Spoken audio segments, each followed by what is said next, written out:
దేశ రాజకీయాలలో మార్పులు ఎలా సాధ్యమవుతాయి? తరాల మార్పుతోనే జాతి ప్రస్థానంలో మేలు మలుపులు సంభవిస్తాయని అసంఖ్యాకులు సునిశ్చితంగా విశ్వసిస్తున్నారు. మరి అటువంటి మార్పుల ఆగమన సూచనలేమైనా కనిపిస్తున్నాయా? దేశ పాలన వ్యవహారాలను నిర్దేశిస్తున్న నాయకత్వంలో తరం మార్పును మనం చూడగలమా? 1960వ దశకం తొలినాళ్లలో దేశ నాయకత్వంలో ఒక కొత్త రకం రానున్నదని చాలామంది భావించారు. ఆ భావనతోనే నెహ్రూ తర్వాత ఎవరు అనే విషయమై మదనపడ్డారు. దేశానికి కొత్త నాయకత్వం ప్రభవించనున్నదన్న ఆశ, ప్రభవించాలన్న ఆకాంక్షలే ఆ మదనంలో అంతర్లీనంగా ఉన్నాయి. కామరాజ్ ప్రణాళిక అటువంటి ఆశాభావానికి ఆలంబన అయింది.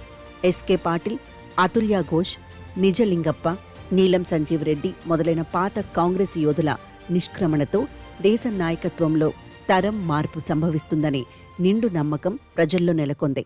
అయితే ఆ నమ్మకం వమ్ము కావడానికి ఎంతో కాలం పట్టలేదు. మరలి వచ్చిన ఎర్ర గులాబీగా కీర్తిహారతినందుకున్న నెహ్రూ తనయ ఇందిరాగాంధీ పార్టీలోనూ ప్రభుత్వంలోనూ తన నాయకత్వాన్ని పటిష్టం చేసుకుని అధిష్టాన వర్గ సంస్కృతిని కొనసాగించారు. ఈ యువ నాయకురాలు దేశానికి కొత్త ప్రజాస్వామిక నాయకత్వ వెలుగులను ఇవ్వలేకపోయారు. దేశ పాలన వ్యవహారాలు, ఎన్నికల రాజకీయాలలో ధోరణులను నేను చాలా కాలంగా విశ్లేషిస్తూ వస్తున్నాను. 1964లో జవహర్లాల్ నెహ్రూ కీర్తిశేషుడైన నాటి నుంచి ప్రస్తుత దశకం దాకా దేశ నాయకత్వంలో తరాల మార్పుకు మంచి అవకాశాలు 3 సార్లు తప్పిపోయాయని నా విశ్లేషణలో అవగతమైంది. 5 ఏళ్ల వ్యవధిలో తరం మార్పు జరగడం అనేది అసంభవం. అయితే దశాబ్ద కాలంలో అటువంటి మార్పుకు కనీసం సూచనలు తప్పక కనిపిస్తాయి. 1967 నుంచి 1987 మధ్యకాలంలో తరం మార్పుకు మొదటి మంచి అవకాశం తప్పిపోయింది. ప్రస్తావిత 2 దశాబ్దాల కాలంలో కనీసం 3 సార్లు తరం మారనున్నదనే సూచనలు మెరిశాయి.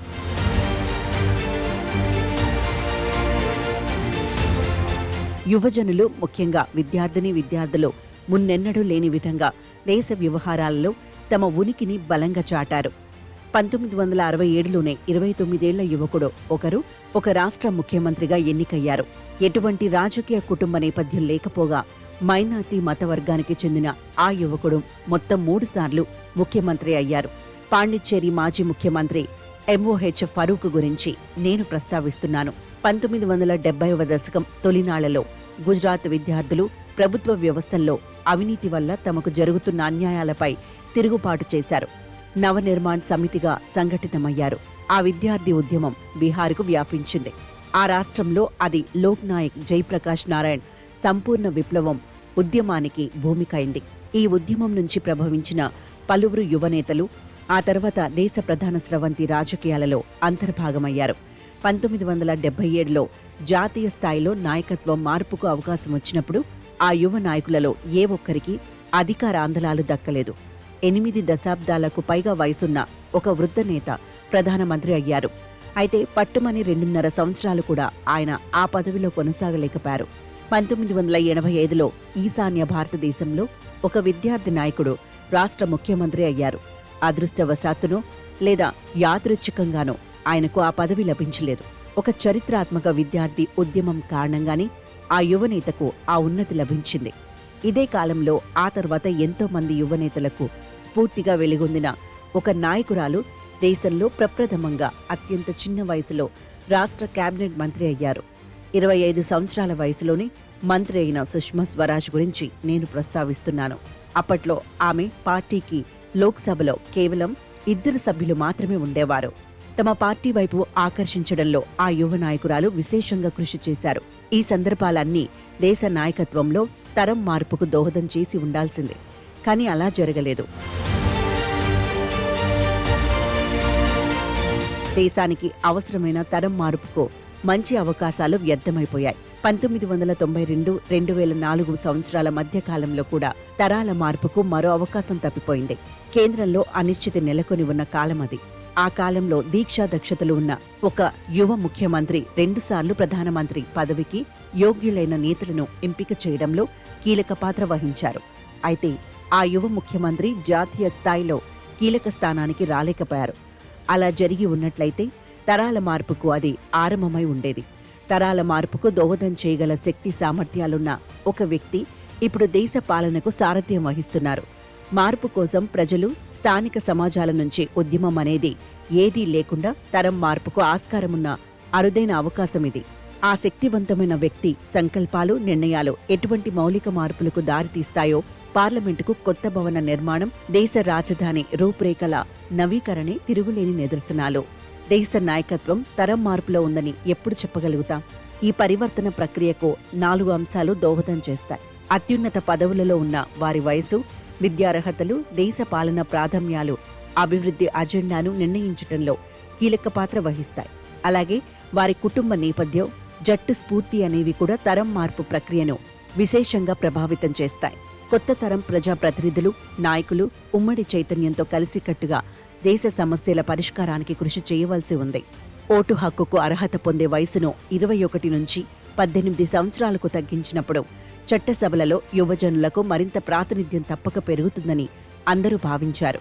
అయితే 3 దశాబ్దాలు గడిచిపోయి 6 సార్వత్రిక ఎన్నికల అనంతరం కూడా ఆ మెరుగుదల పెద్దగా కనిపించటం లేదు. ప్రజాప్రతినిధుల, మంత్రుల విద్యార్హతల స్థాయి కూడా అసంతృప్తికి తావిచ్చేవిగానే ఉన్నాయి. దేశవ్యాప్తంగా అన్ని రాష్ట్రాల కేబినెట్ మంత్రులలో 15 నుంచి 48% వారి విద్యార్హతలు ఉన్నత పాఠశాల స్థాయికి మించి లేవు.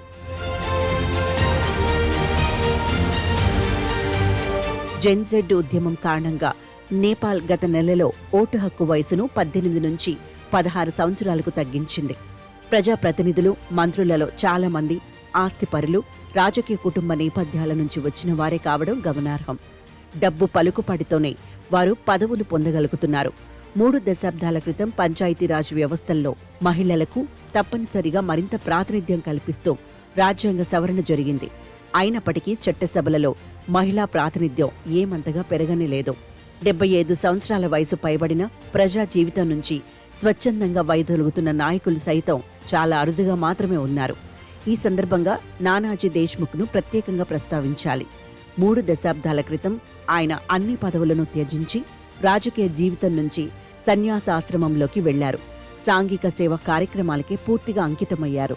చట్టసభలలో ప్రాతినిధ్య స్వభావాన్ని మెరుగుపరిచేందుకు తక్షణమే తగు చర్యలు చేపట్టవలసిన అవసరం ఎంతైనా ఉంది.